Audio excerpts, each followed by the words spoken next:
Welcome back. This is part 2 of our trigonometry notes, and we are still working with the ambiguous case using the law of signs.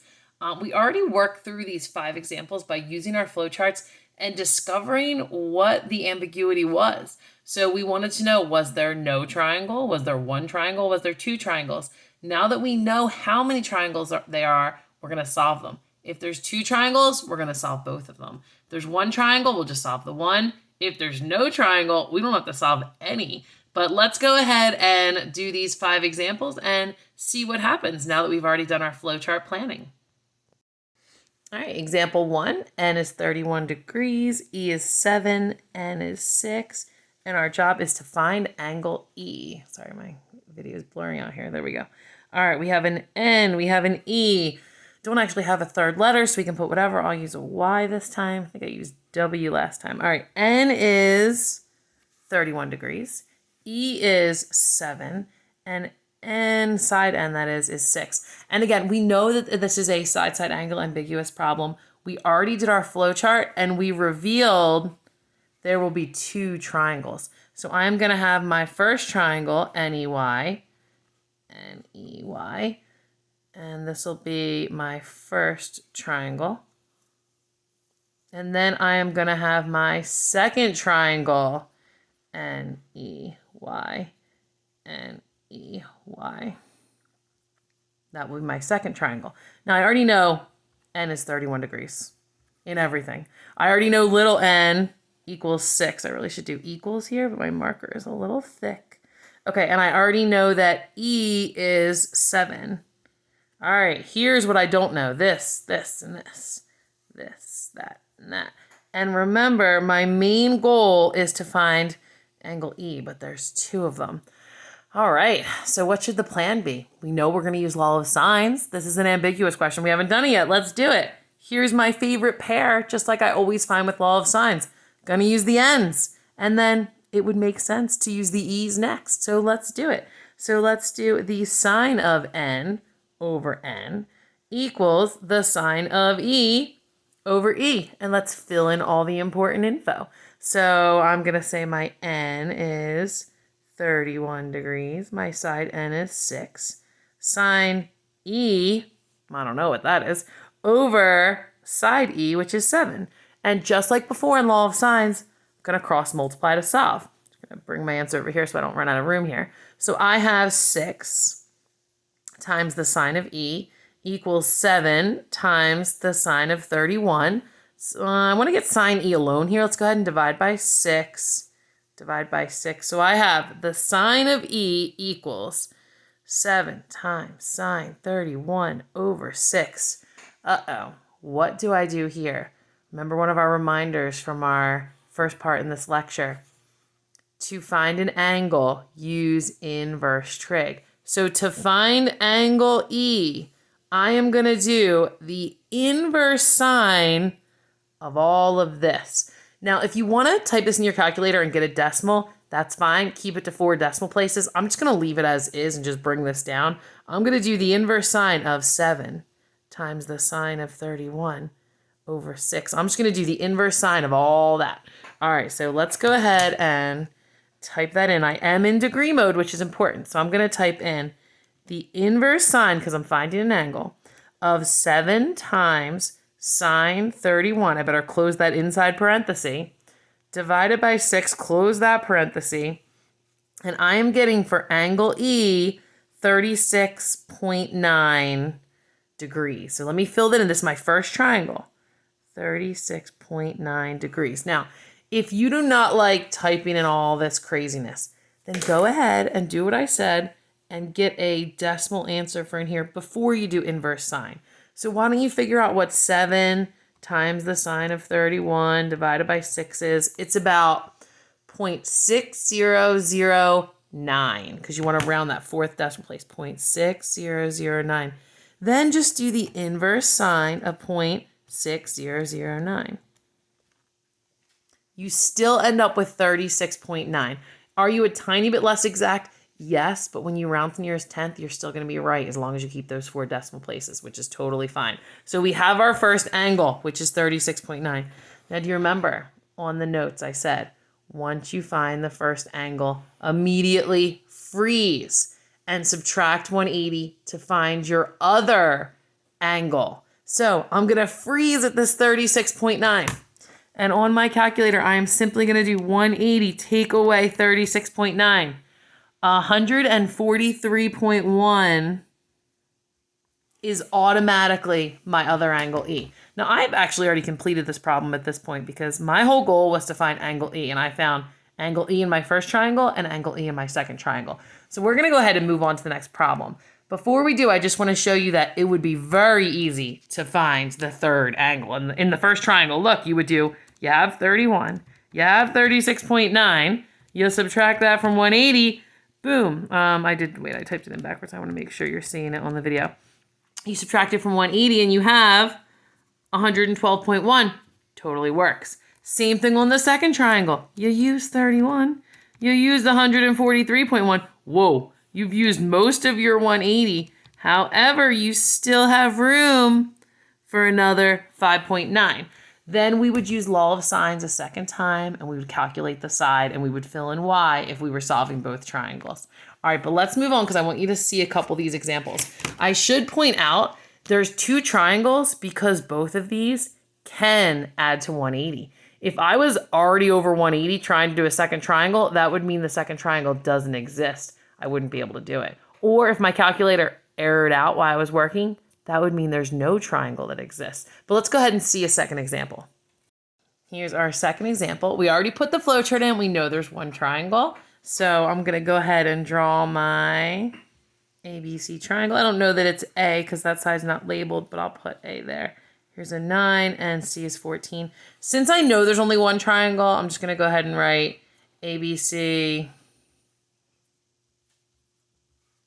and ABC one time only. I could even just label it in the triangle and that would be fine as well, actually, in this case. But let's go ahead and use our law of sines and make this work. Here's my pair. So I'm definitely going to start with the C's. So I'm going to go ahead and do sine of C over C. It looks like I'm going to have to find B first. So I'll do sine of B over B. And let's fill in all of our info. So sine of C is sine of 52 over 14 equals sine of mystery B over 9. Let's cross multiply and solve. I'll just bring it up here so I have some room. That's 9 times sine of 52 equals 14 times the sine of B. I'm trying to solve for B, so I better isolate this sine of B. Let's divide off that 14. Oh, I'm at this tricky part again. Sine of B equals all this. I'm trying to find angle B, which means I have to use inverse trig. So to find angle B, I'm going to have to do the inverse sine of all of that. If you want to just type this in right here and get a decimal with 4 numbers, that would be totally fine. We could just put that in. So let's go ahead and type that in and see what we get. We have 9 times sine of 52, closure parenthesis, divided by 14. All right, that decimal would be 0.5066, we'll say when we round. Now I can do the inverse sine to find angles of that number, and it is 30.4 degrees. Angle B, so angle B, I don't really have room to write it here, is 30.4 degrees. Awesome. Now my goal was to find side A, so I'm not quite done yet. I guess I'm going to have to find angle A next. So let's go ahead and find angle A. 52 and 30.4 have already been used. Take that away from the 180, and it looks like angle A is 97.6. Okay, that totally works for me. Let's use my favorite pair, pair C, and then we'll match it up with pair A to find side A. Let me erase the board here. All right, we're going to use sine C over C equals sine A over A. That would be sine 52 over 14, which would equal the sine of 97.6 over A. This is back to our favorite. We're just finding a side. No inverse trig needed. Cross multiply. Bring me up here. I have 14 sine 97.6 equals 9 times sine 52. I'm really running out of room. you know what? Wait a second. Hold on. I'm way running out of room, and this is not a 9. This is an A, and I'm writing way too fast here. So let me stop for a second and write a little slower. 14 sine of 97.6 equals A times sine of 52. I need to get the A alone. Divide both sides by sine 52. Which means A equals, whatever all this equals on my calculator, 14 sine of 97.6, close the parenthesis, divided by sine of 52, close the parenthesis. A equals 17.6. Let's fill it in and do our logic check that we like to do here. Biggest angle, biggest side. Medium angle, medium side. Small angle, small side. Feeling really good about this answer. Side A, which is what they were looking for, the answer is 17.6. Now, I'm going to look at this problem for just a second and think about where we went with this problem to understand why there's only one triangle when we did the ambiguous case. Now, I found side A last. I found angle A after the other angle. All right. The very first angle I found was this 30.4, right? If you were doing a law of sines problem, you would freeze at that 30.4. Let me erase this board to give me some room. Okay, so imagine you're doing your law of sines problem. You have not done your flowchart yet. You don't know that there's only one triangle. All you know for sure is that you have a 52, and then in your so-called first triangle, you have a 30.4. You freeze and you say, if there's a second triangle, then my second angle B must be 180 minus 30.4, which would give you 149.6. Now, if angle B was 149.6, and you already knew that angle C was 52 degrees, you've never found angle A yet, and look, you're already more than 180. You can't have a second triangle. That's why only one triangle exists in this case. We already knew that. But if you didn't know and you tried to find the second triangle because you weren't using your flowchart, you would discover it at this point when you realize it can't work. All right, let's move on to example 3. All right, example 3 is going to be a fast favorite for people because we already did the flowchart and we know there's no triangle. So I already know confidently that the answer is no solution. I could just put that. I want to show you how you would discover that if you hadn't used your flowchart. So I'm going to go ahead and attempt to solve this. A is 61, A is 5, B is 8. And let's just say that we're trying to find anything. Let's try and find angle B, okay? So here's my pair. So I go ahead and do sine A over A equals sine B over B. That's sine 61 over 5 equals sine B over 8. Go ahead and cross multiply just like you normally would. And you get 8 sine 61 equals 5 times sine of B. Trying to find sine of B, so you divide by 5 on both sides. All right, now we're at this point where we have to use inverse trig to find the angle. So we're going to do sine of B equals all this. Let's go ahead and put our decimal so we can see what we're doing here. Sine of B equals, what decimal is that? So what is 8 times sine 61 divided by 5? That is 1.3994. All right, we're going to do the inverse sine of that answer, 1.3994. And look at that. Error, domain error. That, in other words, that answer is not even a possible x. It's not allowed. So, no solution. Now, you don't have to prove this every time. If you do your flowchart and you get no triangle, you can say no solution and done. But if you don't notice it on the flowchart, try and solve it. Your calculator will error out, and you'll know it's a no solution. All right, example 4 is a big one. Don't get disheartened because example 5 is a really easy one. But example 4, we know there's 2 triangles going into it. I know it's ambiguous because I already drew it earlier on my flowchart. I will just do a quick sketch of it. We have P, Q. We need another letter. I'll just use R. I know P. I know side P, and I know side Q. See how it's side angle? And here's my pair, the p's. So I'm definitely going to use the p's whenever I solve. Because there's two triangles, I got to make myself a chart, or this is just going to get confusing. So I'm going to do P, Q, and R. P, Q, and R. Second triangle, I'm going to do P, Q, and R. P, Q, and R. So we got my first triangle and my second triangle. I already know some info. I already know P is 24 degrees. Always. I already knew little p is 9. And I already know little q is 12. All right, here we go. Let's do it. Solving the first triangle, have to use the p's. So we're going to do sine of p over p equals sine of q over q. Let's fill in what we know. Sine of 24 over 9 equals sine of q over 12. Got to cross multiply and solve. When I cross multiply, I get 12 times the sine of 24 equals 9 times the sine of q. I'm trying to isolate this variable, so let's isolate sine q by dividing by 9 on both sides. Uh-oh, it's time for inverse trig because the sine of q equals all of that. What does all that even equal? Let's see. Got to quit out of this domain error from before. And let's type in our 12 sine 24, close our parentheses, divide by 9. 4 decimals is 0.5423. I'm looking for an angle, so I'm going to do inverse sine of that answer. And I am going to reveal that Q is 32.8.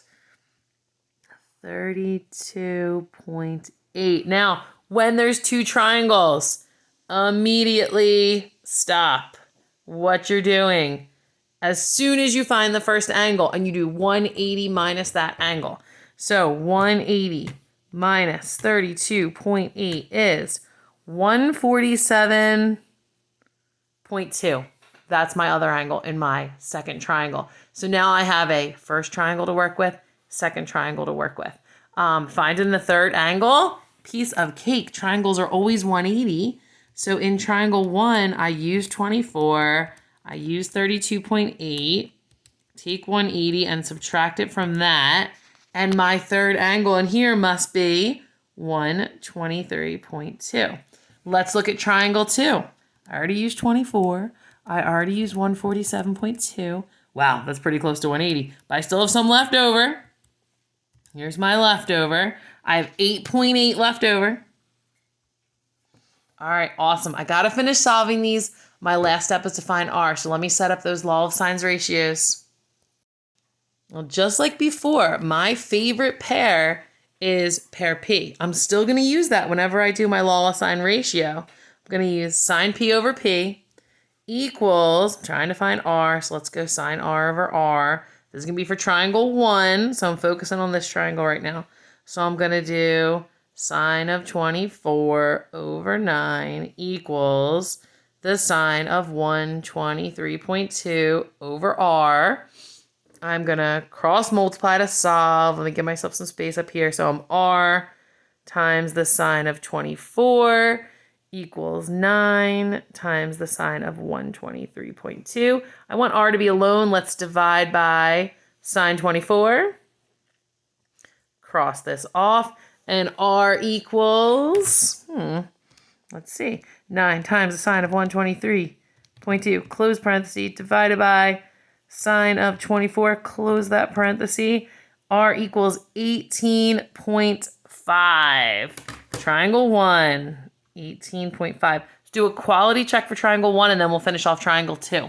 I have biggest angle, biggest side. Medium angle, medium side. Small angle, small side. Feeling great about triangle 1. Let's do triangle 2. We're going to use that P ratio to start.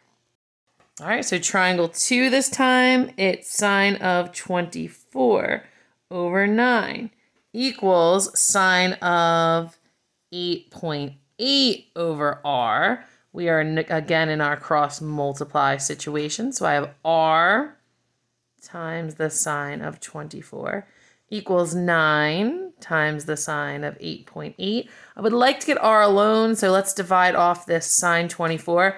Remember, the sine and the 24 are attached to one another. You cannot separate a sine from its angle. R equals, we'll type this in and we'll have our last answer here. 9 sine of 8.8 parenthesis close divided by sine 24 parenthesis close.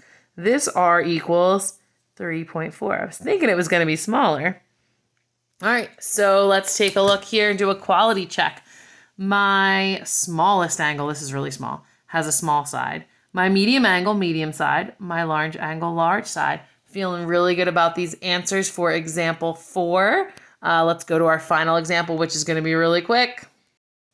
So we already discovered example 5 was no triangle, which means I cannot solve it. So since I already did that flowchart work, just calling this one a no solution, and we are calling it a day. All right, enjoy your extended weekend. I will see you back after Martin Luther King Day. Have a wonderful, wonderful break, and I'll see you then.